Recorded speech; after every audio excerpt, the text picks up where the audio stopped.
Bonjour à tous, alors aujourd'hui mercredi 16 juin 2016, grand jour pour certains Français puisque si vous regardez cette vidéo, vous faites partie de ces grands Français qui ont passé le bac de philosophie, épreuve très controversée. Mais aujourd'hui on est là pour vous aider, d'accord? Donc j'ai entre les mains un sujet corrigé par un professeur agréé par l'éducation nationale qui tente, qui donne une proposition en tout cas de ce qui aurait pu être une bonne réponse. Donc pas de panique, l'idée c'est pas qu'il fallait faire exactement ce qui est écrit noir sur blanc sur cette feuille, c'est en gros des pistes proposées qui peuvent vous dire si vous êtes dans le bon chemin ou pas.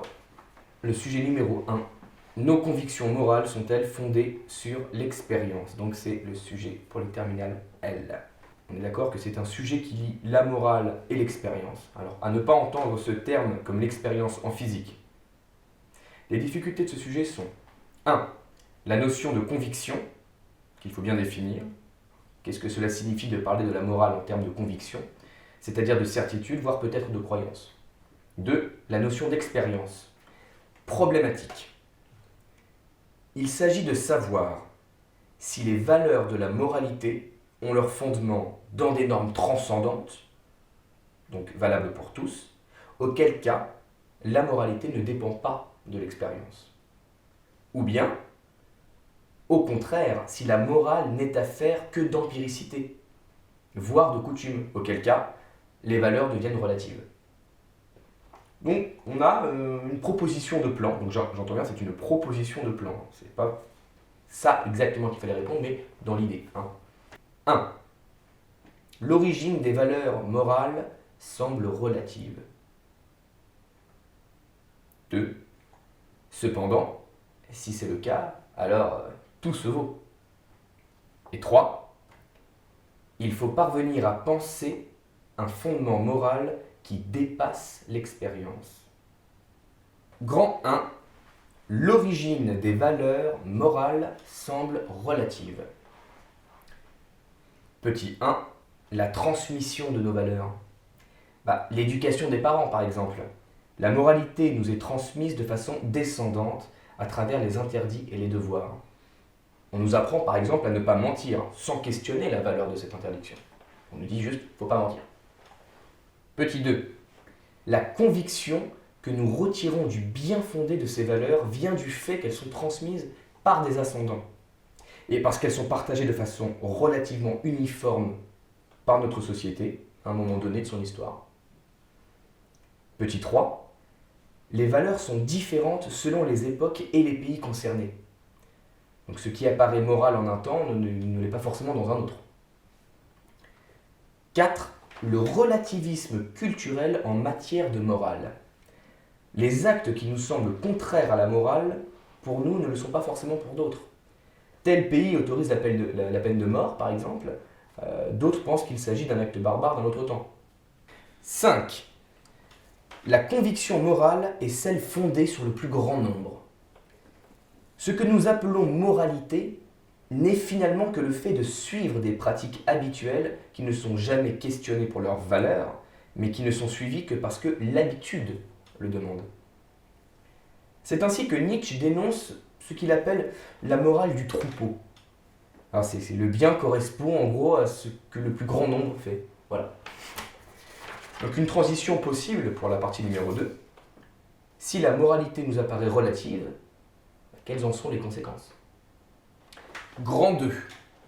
Cependant, si c'est le cas, alors tout se vaut. Petit 1. La question de la conviction. Terme ambigu. Peut-on penser que la moralité se résume à une simple conviction, c'est-à-dire à un sentiment personnel qui peut s'apparenter à une forme de croyance? La morale, dans sa définition, semble au contraire être quelque chose qui s'oppose à l'opinion ou à la conviction. La morale, ce sont des normes transcendantes à l'individu définies de manière absolue. Il semble que la conviction, en matière de morale, soit problématique. 2. Dire que la morale dépend de l'expérience, c'est affirmer que l'on a tiré des règles générales de multiples cas particuliers pour en faire une loi. Or, l'expérience ne peut fonder quelque chose de valable en tout temps et en tout lieu. La moralité demande à ne pas hésiter entre ce qui concerne les normes du bien et du mal. La moralité doit transcender l'individu. 3. La moralité ne peut pas être réduite à une simple conviction. Dire que la moralité est une conviction pose problème, puisque cela signifie que la moralité est une question d'opinion et de point de vue. Rejoignons en cela Protagoras qui affirmait que l'homme est à la mesure de toute chose. Si la moralité est une conviction, alors tout le monde a raison. Mais il ne peut pas y avoir de fondement partagé en ce qui concerne la moralité. Parce que la moralité, elle, est absolue. La conviction reste personnelle. 4. L'impossibilité de la condamnation.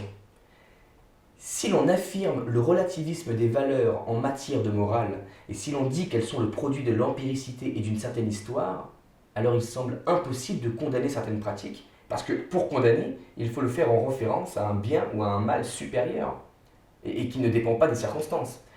Si je veux condamner, par exemple, l'excision, je dois le faire en vertu d'une raison supérieure, d'une morale. Transition possible pour la partie numéro 3. Si le fondement de la morale ne peut être l'expérience, que peut-il être alors? Grand 3. Il faut parvenir à penser un fondement moral qui dépasse l'expérience. Petit 1. Il peut exister des sentiments universels.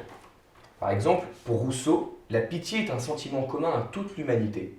Et ce n'est au contraire que la culture qui nous rend insensibles à la souffrance d'autrui. Le relativisme de valeur n'est pas un fait de nature, mais un fait de culture. Et il est possible, en se fondant sur un sentiment, de montrer que le penchant moral est universel et n'est pas une opinion. Petit 2. La religion tente de résoudre ce problème de morale relativiste en remettant dans un discours transcendant les valeurs morales, qui alors ne sont plus des convictions, mais des ordres émis par Dieu et donc incriticables. Petit 3. La moralité ne peut pas être fondée sur l'expérience. C'est la tentative de Kant dans la critique de la raison pure, l'exemple donné par le professeur, que de montrer que la moralité n'est pas fondée sur l'expérience, mais bien sur la raison. C'est la raison humaine qui universalise les maximes et qui montre pourquoi, par exemple, mentir est immoral, non en vertu d'une empiricité, mais en vertu d'une loi qui fait que le mensonge se détruit lui-même s'il est universalisé. Ce qui nous amène donc à la conclusion générale, encore une fois une proposition de conclusion. Même si les valeurs morales nous sont transmises dans l'expérience, qu'on ne saurait faire abstraction du poids de l'histoire dans l'élaboration de ce qui est considéré comme bien et mal, on ne peut pas dire pour autant ni que la moralité provient de l'expérience, ni qu'elle puisse s'apparenter à une intime conviction ou certitude, car en définitive, faire de la morale une donnée purement empirique revient à nier tout bonnement la possibilité de la morale. J'espère que ce petit corrigé vous aura aidé, ou en tout cas mis sur les bonnes voies, ou rassuré tout du moins. On est bien d'accord, je le précise encore une fois, c'était des pistes, des propositions. Allez, ciao!